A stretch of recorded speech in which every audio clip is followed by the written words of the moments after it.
حضرت موسیٰ علیہ السلام نے اللہ تبارک و تعالیٰ سے عرض کیا ہے پروردگار عالم میں تیرے ایک مقبول بندے سے ملنا چاہتا ہوں.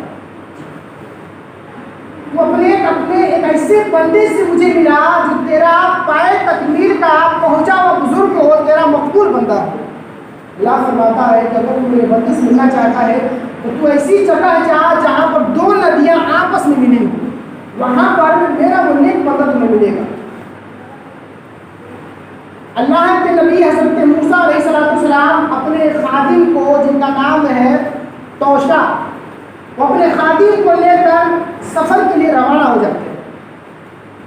جب آپ کچھ دور تک چلتے ہیں تو وہاں پر شام ہو جاتی ہے. حضرت موسیٰ علیہ السلام ایک چٹان کے پاس رک جاتے ہیں اور وہیں پر آپ سو جاتے ہیں, اور آپ کا جو خادم ہوتا ہے وہیں پر کھڑے ہو کر انتظار کرتے ہیں کہ کب ٹائم ہوگا پھر میں ان کو جگا کر سفر کے لیے روانہ ہو جاؤں گا. حضرت موسیٰ علیہ السلام سو رہے ہیں, نیند میں ہے. اچانک حضرت موسیٰ علیہ السلام نے دوپہر کے کھانے کے لیے مچھلی لے کر گئے تھے, اور علامت اللہ تبارک و تعالیٰ نے یہ بیان فرمائی تھی کہ اے موسیٰ اس مچھلی کو لے کر جاؤ, جہاں پر یہ مچھلی زندہ ہو جائے اور چھلانگ لگا کر تم سے دور ہو جائے تو تم سمجھ لینا یہ وہی جگہ ہے جہاں پر اللہ کا وہ برگزیدہ بندہ, مقبول بندہ تم سے ملنے والا ہے. حضرت موسیٰ علیہ السلام سو رہے ہیں, ان کے خادم مچھلی کو لے کر کھڑے ہیں. اچانک جب حضرت موسیٰ علیہ السلام کی آنکھ لگ جاتی ہے تو وہ مچھلی کے اندر جان پیدا ہو جاتی ہے, اور وہ زندہ ہو کر تڑپ کر وہاں سے اچھل کے پانی کے اندر چھلانگ لگا لیتی ہے. اور سب سے عجیب بات یہ ہے کہ وہ مچھلی جب پانی کے اندر گئی ہے تو جدھر جدھر سے مچھلی گزرتی ہے ادھر ادھر سے پانی کے جو دریات ہے وہ پھٹ کے راستہ دے دیتے, اور پھر پیچھے سے پانی نہیں ملتا. پانی کو پھاڑتی ہوئی چیرتی ہوئی مچھلی آگے کراس کر گئی.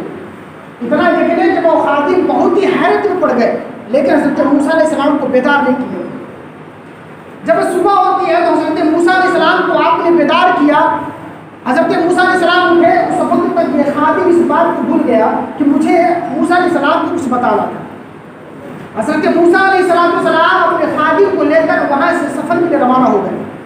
جب آپ آگے بڑھے, دوپہر کا وقت ہوا, حضرت موسیٰ علیہ السلام کو کہتے ہیں کہ میرے خادم جو مچھلی ہم لے کر آئے تھے کیا وہ مچھلی تمہارے پاس ہے, ہم دوپہر میں کھانا کھا لیتے. حضرت موسیٰ علیہ السلام کے خادم نے کہا کہ حضور ہم سے گستاخی ہو گئی ہے, ہم ایک بات آپ کو بتانا بھول گئے ہیں, یہ غلطی ہماری معاف فرمائیے. حضرت موسیٰ علیہ السلام بیان فرماتے ہیں کہ کون سی غلطی ہے. وہ خادم کہتا ہے کہ غلطی یہ ہے کہ جب آپ سو رہے تھے تو اس وقت جو مچھلی ہم کھانے کے لیے لائے تھے وہ مچھلی کے اندر جان پیدا ہو گئی, اور وہ مچھلی دریا کے اندر چھلانگ لگا کے دریا میں چلی گئی. اور سب سے عجیب بات ہم نے یہ دیکھا کہ وہ مچھلی جدھر سے گزرتی پانی ادھر سے پھٹ جاتا, پھر پانی پیچھے سے دکھتا ہی نہیں. تو موسیٰ علیہ السلام سمجھ جاتے ہیں, کہتے ہیں کہ وہی جگہ ہے جہاں پر اللہ کا وہ مقدس بنیاد سے ملنے والا ہے. کہتے ہیں فوراً اس جگہ پہ چلو. موسیٰ علیہ السلام واپس آتے ہیں اور دریا کے کنارے بڑھ جاتے ہیں. اس واقعے کو اللہ تبارک و تعالیٰ بیان فرماتے ہیں قرآن مقدس میں. اس کا پورا تفسیر قرآن میں موجود ہے. جیسے جیسے میں بیان کر رہا ہوں سیم ایسے اس کے مفہوم کے ساتھ میں قرآن میں موجود ہے. اللہ فرماتا ہے کہ میرے قریب نے, یعنی انہوں نے موسیٰ علیہ السلام نے میرے بندے مقبول بندے کو پا لیا. اس بندے کو پایا جس بندے پر میں نے اپنے رحمت عطا فرمائی تھی اور اس کو علم لدنی عطا فرمائی. یعنی ان کا نام تھا خضر علیہ السلام. حضرت خضر علیہ السلام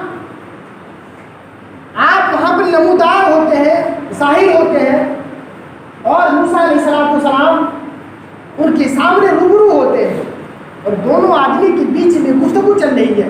ایک اللہ کا نبی ہے تو ایک اللہ کا ولی ہے. نبی اور ولی کے بیچ میں یہ گفتگو چل رہی ہے, اور ایک نبی خود اللہ کے ولی سے ملنے کے لیے دریا کے پاس آئے. حضرت موسیٰ علیہ السلام بیان فرماتے ہیں کہ اے خضر, میں آپ کے ساتھ کچھ دنوں تک رہنا چاہتا ہوں, میں دیکھنا چاہتا ہوں کہ آپ اللہ کی عبادت کیسے کرتے ہیں.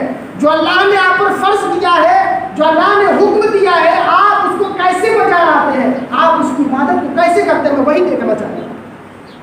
حضرت خضر علیہ السلام میرے ساتھ رہیے، اس میں مجھے کوئی اعتراض نہیں ہے، لیکن جو میں کرتا ہوں آپ اس کو دیکھ کر صبر نہیں کر پائیں گے۔ حضرت موسیٰ علیہ السلام فرماتے ہیں کہ آپ جو کچھ کیجیے گا میں اس پر صبر کروں گا، انشاءاللہ آپ مجھے صبر کرنے والوں میں سے پائیں گے۔ حضرت موسیٰ علیہ السلام آپ حضرت خضر علیہ السلام کے ساتھ میں ہو گئے۔ حضرت خضر علیہ السلام حضرت موسیٰ علیہ السلام کو ساتھ لے کر ایک دریا کے کنارے جاتے ہیں، وہاں پر ایک کشتی کھڑی تھی، کشتی کے اندر بہت سارے لوگ بیٹھے ہوئے تھے۔ حضرت موسیٰ علیہ السلام اور حضرت خضر علیہ السلام اس کشتی کے اندر سوار ہو گئے، ان کو اس دریا کے کنارے پہ جانا تھا۔ جب حضرت خضر علیہ السلام دریا کے کنارے پہنچے تو آپ اتر کے کشتی کے اندر سوراخ کر دیتے ہیں اور اس کے 2 پٹری کو نکال دیتے ہیں۔ حضرت موسیٰ علیہ السلام حیرت پڑ جاتے ہیں، ارے ایک انسان آپ کو آپ کی مدد کیا، آپ کو دریا کے اس کنارے سے اس کنارے کو پہنچا دیا اور آپ اس کو پیسہ بھی نہیں دیے اور اس کی کشتی کو آپ نے توڑ دیا۔ آپ نے اس کی کشتی میں سوراخ کیا ہے، سوراخ کی وجہ سے اس کشتی میں پانی آ جائے گی، یہ کشتی غرق ہو جائے گا، ڈوب جائے گا اور سارے لوگ تباہ ہو جائے گا، مر جائیں گے۔ آپ نے کیسا کام کر دیا؟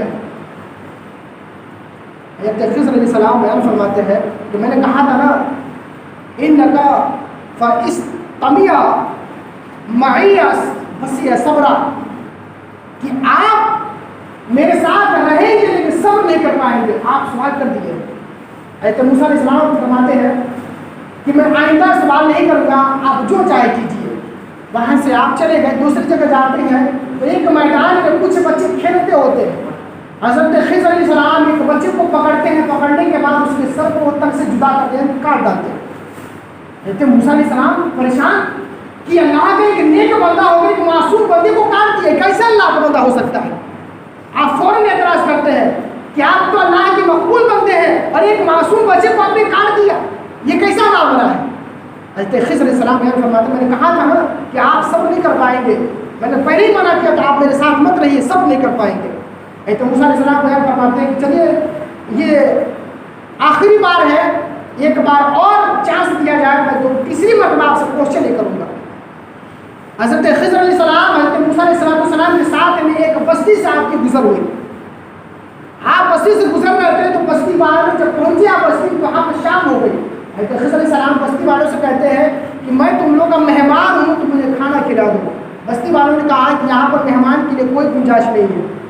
حضرت خضر علیہ السلام موسیٰ علیہ السلام کو لے کر وہاں سے آگے بڑھے۔ ابھی آپ اس بستی کو کراس کر ہی رہے تھے جب تک ایک بہت بڑا سا دیوار گر رہا تھا۔ حضرت خضر علیہ السلام آگے بڑھے اور دیوار کو روک دیے اور پھر اس کو صحیح کر دیے۔ حضرت موسیٰ علیہ السلام پھر دوبارہ تیسری مرتبہ بول پڑتے ہیں کہ آپ نے کیا کر دیا؟ اس بستی والوں نے ہم کو کھانا بھی نہیں دیا، ہمیں یہاں پر رکنے تک نہیں دیا اور آپ ان کی دیواروں کو صحیح کر رہے ہیں۔ فی الحال اگر آپ نے صحیح کر دیا ہے تو اسے اجرت دے دیجیے تاکہ اس پیسے سے ہم کچھ کھا سکیں۔ حضرت خضر علیہ السلام کہتے ہیں کہ اب اس سے زیادہ آپ میرے ساتھ نہیں رہ سکتے، کیونکہ میں نے منع کیا تھا کہ آپ صبر نہیں کر پائیں گے، آپ نے تیسری مرتبہ میں مجھے ٹوک دیا۔ تو حضرت موسیٰ علیہ السلام کہتے ہیں ٹھیک ہے آپ الگ ہو جائیے، میں الگ ہو جاتا ہوں، لیکن حضرت خضر علیہ السلام کہتے ہیں کہ جب آپ اور ہم الگ الگ ہونے ہی والے ہیں تو جو ہم نے کام کیے اس کی حقیقت بھی جان لیجیے۔ حضرت خضر علیہ السلام بیان فرماتے ہیں کہ جب ہم اور آپ کشتی کے اندر سوار ہوئے تھے اور میں نے اس کشتی میں سوراخ کیا تھا اور اس نے 2 پٹری کو نکال دیا تھا تو آپ نے اس پر اعتراض کیا کہ اس نے پیسہ بھی نہیں لیا، آپ کی مدد بھی کی اور آپ نے کشتی توڑ دیا۔ تو اس کی ظاہری مطلب یہ ہے کہ جو کشتی تھی وہ ایک غریب انسان کی تھی، بہت غریب انسان تھا، اس پر غریب لوگ دریا کے اس کنارے سے دریا کے اس کنارے پہ جاتے تھے اور میں دریا کے اس کنارے پر موجود تھا، میری نگاہ دریا کے اس کنارے پر تھی۔ دریا کے اس کنارے کے ظالم بادشاہ بیٹھا ہوا تھا، وہ اس کے پاس جو بھی کشتی آتی اگر وہ کشتی نہیں ہوتی تو اس کو چھین لیتا تھا اور اس کو اپنے پاس رکھ لیتا تھا اور غریبوں کو مار کے بھگا دیتا۔ تو میں نے سوچا اس کشتی کے اندر میں کوئی عیب پیدا کر دیتا ہوں، اس کے پٹری کو توڑ دیتا ہوں، جب وہ ظالم بادشاہ دیکھے گا تو اس میں عیب اسے دکھے گا اور وہ اس کشتی کو نہیں لے گا اور غریب اس پر ہمیشہ اپنی سواری کو جاری رکھیں گے، غریبوں کی مدد ہو جائے گی اور جو میں نے پٹری کو ہٹایا تھا وہ پٹری تو صحیح ہو جائے گی اور جو میں نے سوراخ کیا تھا اس سوراخ سے کا بھی قسم ایک بوند پانی نہیں آئے گا۔ حضرت خضر علیہ السلام آگے بڑھے اور بیان فرماتے ہیں کہ جب ہم نے دوسری مرتبہ ایک بچے کو قتل کیا تھا، اس کی وجہ یہ ہے کہ جب میں اس کے پاس سے گزرا تو اس کے ماتھے پر لکھا تھا کافر، یعنی یہ کافر ہے۔ میں نے سوچا کہ جب یہ بچہ بڑا ہوگا تو اس کی محبت ماں باپ کے دل میں پیدا ہو جائے گی، اور کہیں ایسا نہ ہو کہ بیٹی کی محبت میں ماں باپ بھی کافر ہو جائے، کیونکہ یہ کافر ہونے والا ہے بچہ، اس کے ماتھے پر صاف طور پہ لکھا ہوا ہے۔ میں نے سوچا اس کو قتل کر دیتا ہوں، اللہ تبارک و تعالیٰ اس سے بھی خوبصورت بچہ اس کے ماں باپ کو عطا فرمائے گا، کیونکہ اس کے ماں باپ تھے وہ مومن تھے اور بچہ جو تھا وہ کافر تھا، اسے میں نے قتل کیا۔ اور تیسری ماں جو آپ نے دیوار گرتی ہوئی دیکھا تھا کہ میں نے صحیح کر دیا، گاؤں والوں نے ہماری دعوت کو انکار کیا تھا، اس کی وجہ یہ تھی کہ جس کی دیوار وہ گر رہی تھی وہ یتیم بچوں کی دیوار تھی۔ وہ جو دیوار تھی اس کا مالک یتیم بچے تھے، اور اس کا باپ ایک نیک پرہیزگار انسان تھا۔ وہ باپ اپنے بچوں کے لیے کچھ مال و زر اس دیوار کے نیچے رکھا تھا، جیسے وہ دیوار گرتی مال و زر سامنے آ جاتے اور لوگ اس کو لوٹ لیتے، اور یہ بچے بھی چھوٹے چھوٹے تھے، یہ اس کو بچا نہیں پاتے۔ میں اسی لیے سوچا دیوار کو صحیح کر دیتا ہوں، جب یہ بچے سمجھدار ہوتے تو پھر میں آ کر ان کو بتا دوں گا کہ تیرے ماں باپ نے یہاں پر تیرے خزانہ چھپایا ہے، یہ خزانہ تمہارا کیوں دے۔ یہ ہے اس کا ظاہری مطلب۔ حضرت موسیٰ علیہ السلام وہاں سے واپس ہو لیتے، اللہ کے جو مقدس بندے ہوتے ہیں، جو اللہ کے قرب والے بندے ہوتے ہیں، ان کی یہ عظمت و شان ہوتی ہے۔ اور اللہ کے پیارے نبی صلی اللہ علیہ وسلم کا خود فرمان ہے کہ جب میدان محشر میں بہت سارے نبی وہ فخر کریں گے ان ولیوں پر، اللہ کے نیک بندوں پر، جن پر اللہ تبارک و تعالیٰ نے اپنے انعام و اکرام کو رکھا ہے۔ اور یہ کیسے بندے ہوں گے؟ یہ وہ بندے ہوں گے جو بغیر کسی واسطہ سے، بغیر کسی قربدار کی وجہ سے آپ اس دنیا میں مرتبہ حاصل کیے ہیں، اللہ کا خوف اور اللہ کے نبی سے محبت کی ہے۔ یہی وجہ ہے کہ اللہ تبارک و تعالیٰ ان کے مرتبے کو، ان کے مقام کو کل میدان محشر میں اتنا بلند کرے گا کہ ان کو کسی بھی چیز کا کوئی خوف، کوئی خطرہ موجود نہیں۔ ہمیں کتنے بھی پرہیزگار ہو جائیں، کتنی عبادت کر لیں، کل میدان محشر ہم سے حساب ہوگا۔ ہمیں اپنے آپ سے ڈر ہے کہ کہیں اللہ تبارک و تعالیٰ ہمیں جہنم میں نہ ڈال دے۔ لیکن جو اللہ کے نیک بندے ہوتے ہیں ان کی ذمہ داری خود اللہ دنیا میں لے لیا ہے۔ الا ان اولیاء اللہ لا خوف علیہم ولا هم يحزنون، کہ جو اللہ کے جو قرب والے بندے ہیں، جو اللہ کے برگزیدہ بندے ہیں، وہ کل میدان محشر میں بے خوف ہوں گے، اور ان کو کسی چیز کا خوف و خطرہ ممکن نہیں ہوگا۔ کہ اللہ تبارک و تعالیٰ اپنے نیک بندوں کی ذمہ داری خود لے لی۔ اور اسی مہینے کے 25 تاریخ کو، آج اسلامی تاریخ 10 ہے، اسلامی تاریخ 2 ہے، اور اسلامی تاریخ کے 25 تاریخ کو اعلیٰ حضرت کا بھی عرس پڑتا ہے۔ اعلیٰ حضرت فاضل بریلوی رضی اللہ تعالیٰ عنہ کا عرس بھی 25 صفر المظفر کا ہے، اور 22 صفر کا ان کے خلیفہ سرکار شیر سنت کا عرس پڑتا ہے۔ یعنی اس ماہ سفر میں زیادہ تر اللہ کے نیک بندوں، اللہ کے برگزیدہ بندوں کا عرس ہوتا ہے۔ ان کے فاتحہ، ان کے بارگاہ میں جانا اور ان کے دیار میں جا کر اپنے بگڑی کو بنا لینا، یہی وہ مہینہ ہے جس میں اللہ کے یہ بندے، اللہ کے نیک بندے کے بارگاہ میں پہنچ کر اپنی منتوں کو پورا کرتے ہیں۔ اور ایک اللہ کی ولی کے مزار پر جانا یہ کسی دنیا دار کی سنت نہیں ہے، بلکہ حضرت موسیٰ علیہ السلام کی سنت ہے۔ حضرت موسیٰ علیہ السلام ایک نبی تھے، اور نبی ہونے کے باوجود آپ ایک ولی کی زیارت کے لیے گئے تھے، سفر کیے تھے۔ اس لیے ہم کو بھی چاہیے کہ قرآن سے یہ ثابت ہے کہ ہم اللہ والوں کی زیارت کر سکتے ہیں اور ان کی زیارت کے لیے سفر کر سکتے ہیں، کیونکہ اللہ کے نبی نے اور اللہ کے بہت سارے نبیوں نے مزاروں پر حاضر دیے ہیں، اور مزاروں پر جا کر اللہ کے ولیوں سے ملے۔ یہ الگ بات ہے کہ اللہ کے جو نبی ہوتے ہیں ولی سے زیادہ مرتبہ رکھتے ہیں، لیکن کچھ ایسے ولی ہوں گے جن پر اللہ کے نبی بھی فخر موجود کریں گے، فخر کریں گے۔ یہ اللہ کے نیک بندے، اللہ کا برگزیدہ بندہ، اللہ کا جو نیک بندہ ہوتا ہے وہ زمانے سے کسی سے نہیں ڈرتا ہے، نہ زمانے کے جانوروں سے، نہ زمانے کے انسانوں سے، نہ زمانے کی خطرات سے، کا ڈر نہیں ہوتا. اور ڈر ہوگا بھی کیسے جبکہ خود اللہ کا فرمان موجود ہے کہ ان کو کسی چیز سے ڈر نہیں ہے, وہ کسی چیز سے نہیں ڈرتے ہیں, صرف اور صرف اللہ سے ڈرنے والے ہیں. میرے پیر و مرشد سرکار دار الشریعہ ایک مرتبہ انگلینڈ سے آپ خطاب کر کے جب واپس آ رہے تھے, لکھنؤ ایئرپورٹ پر ان کو ریسیو کیا گیا اور وہاں سے آپ کا ڈرائیور آپ کو بریلی شریف لے کے آ رہا تھا. آپ گاڑی کے اندر موجود تھے, سرکار دار الشریعہ اندر بیٹھے ہوئے تھے, ڈرائیور گاڑی کو فاسٹ کر کے چلا رہا تھا کیونکہ رات کا موسم تھا. اور اس وقت ایک جنگل سے آپ کراس کیے, جنگل میں آپ کراس کر ہی رہے تھے جب تک اچانک سامنے سے دو شیر دونوں طرف سے آ کر راستے کو گھیر لیے. ڈرائیور ہیبت کی وجہ سے, ڈر کی وجہ سے گاڑی کو بریک لیا اور وہیں کو روک دیا اور شیشہ کو لا کر دیا. آپ سرکار دار الشریعہ بیان فرماتے ہیں کہ ڈرائیور تم نے گاڑی کو کیوں روک دیا؟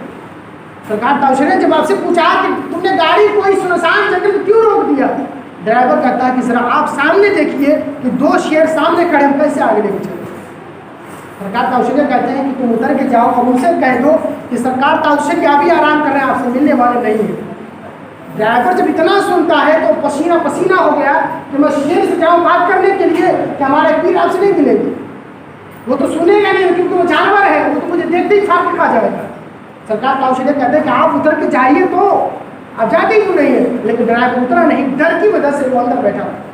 سرکار دار الشریعہ خود اٹھتے ہیں, اٹھنے کے بعد فاٹک کو کھولتے ہیں, فاٹک کھولنے کے بعد باہر نکلتے ہیں اور گاڑی کے سامنے آ کر کھڑے ہو گئے. جب آپ گاڑی کے سامنے سے کھڑے ہوئے تو دونوں شیر آپ کے قریب میں آتے ہیں اور آپ کے بازوؤں کو سہلانا چاٹنا چالو کر دیتے ہیں. آپ کے دونوں بازوؤں کو جب آپ چاٹ لیتے ہیں, سرکار دار الشریعہ کہتے ہیں کیا اتنی ہی وجہ سے تم پریشان تھے جو ہمارا راستہ روک لیے؟ اس کے بعد دونوں شیر دونوں طرف موڑ کے چلے گئے. سرکار دار الشریعہ بیٹھتے ہیں اور بیٹھ کر واپس اپنے گھر پہ چلے گئے. یہ اللہ کے مقدس ولیوں کی کرامات ہے. جو بھی اللہ کا ہو جاتا ہے, اللہ کے بندے جو اللہ کے قرب میں ہو جاتے ہیں, اللہ کے بارگاہ میں اپنی زندگی کو خرچ کر دیتے ہیں, اللہ تبارک و تعالیٰ ان کو دنیا میں اور آخرت میں ہر جگہ تمام خطرات سے محفوظ کر دیتا ہے اور تمام خوف کو ان کے سینوں سے نکال کر پھینک دیتا ہے اور ان کے دل میں صرف اور صرف اپنی خوف کو سجا ہے. ہمارے دلوں میں بھی اگر اللہ کا خوف ہو اور اللہ کے نبی صلی اللہ علیہ وسلم کی محبت ہو تو ہمیں بھی اپنے زمانے سے ڈرنے کا اندیشہ نہیں ہوگا, ہم بھی کبھی کسی زمانے سے ڈرنے والے نہیں ہوں گے. اسی لیے ہم بھی اللہ کے نیک بندوں سے محبت کریں, اللہ کے جو برگزیدہ بندے ہیں, اللہ کے جو مقبول بندے ہیں, ان کے طرف مزاروں پہ جائیں, حاضری دیں, ان سے اپنی منتوں کو پورا کریں کیونکہ وہ اللہ کے مقدس بندے ہیں. وہ اللہ سے لے کر اپنے غلاموں کو دیتے ہیں اور ان کی منتوں کو پورا بھی کرتے ہیں. اللہ کے مقدس ولیوں سے ملتے رہیے اور ان کے مزاروں پر حاضری بھی دیتے رہیے. خدا نخواستہ کبھی کسی مزار پر, کبھی کسی اللہ کے ولیوں کی دربار پر حاضری دیتے رہیں گے تو اس سے فائدہ یہ رہے گا کہ آپ کی ایمان کی سلامتی ہوگی اور آپ اس دنیا میں اور آخرت میں دونوں جگہ بچ سکتے ہیں. میں آخری بات بتا کر رخصت ہو جاؤں. کیا پتہ کہ کوئی انسان مرید نہ ہوا ہو تو جلد نہ جلد کسی نہ کسی اچھے پیر کے ساتھ اپنے ہاتھوں کو جوڑ دے, کیونکہ آپ کی زندگی کا کوئی بھروسہ نہیں ہے کہ آپ کی زندگی کب اپنی سانس کو توڑ دے. جسم سے جدا ہونے کے بعد آپ کہیں گے کہ مرید ہو جائے تو کون مرید کر لے گا, کیونکہ مرید ہونے کے لیے مرید کو اور پیر کو سامنے ہونا ضروری ہے. تو جب آپ کے پاس زندگی ہے, آپ کہیں گے کہ جب شادی نہیں تو کیسے مرید ہو جائیں گے؟ شریعت نے کہا ہے کہ اگر 7 دن کا بچہ یا بچی ہو تو مرید ہو سکتا ہے, اس میں کوئی بات نہیں ہے. اور یہ بھی ضرورت نہیں ہے کہ جس سے میں مرید ہوا ہوں اسی سے میری بیوی بھی مرید ہو, یہ کوئی ضرورت نہیں ہے. ضرورت صرف اس بات کی ہے کہ مرید ہو, بس کس سے ہو, کسی اچھے عالم دین سے, کسی اچھے پیر سے جو اللہ کا پرہیزگار انسان ہو, تقویٰ ہو, پرہیزگاری ہو اور مقبول بندہ ہو, اس سے آپ مرید ہو کے جس میں دنیا میں فائدہ پہنچے اور مرنے کے بعد بھی آپ کے قبر میں بھی ان کی محبت آپ کو کام میں آ جائے. اللہ سے دعا ہے مولا تبارک تعالیٰ ہمارے بولنے میں, آپ کی سننے میں کسی طرح کوئی خامی بات ہو سے معاف فرما. وما علینا الا البلاغ. استغفر اللہ رب من کل ذنب و توب الیہ. السلام علیکم.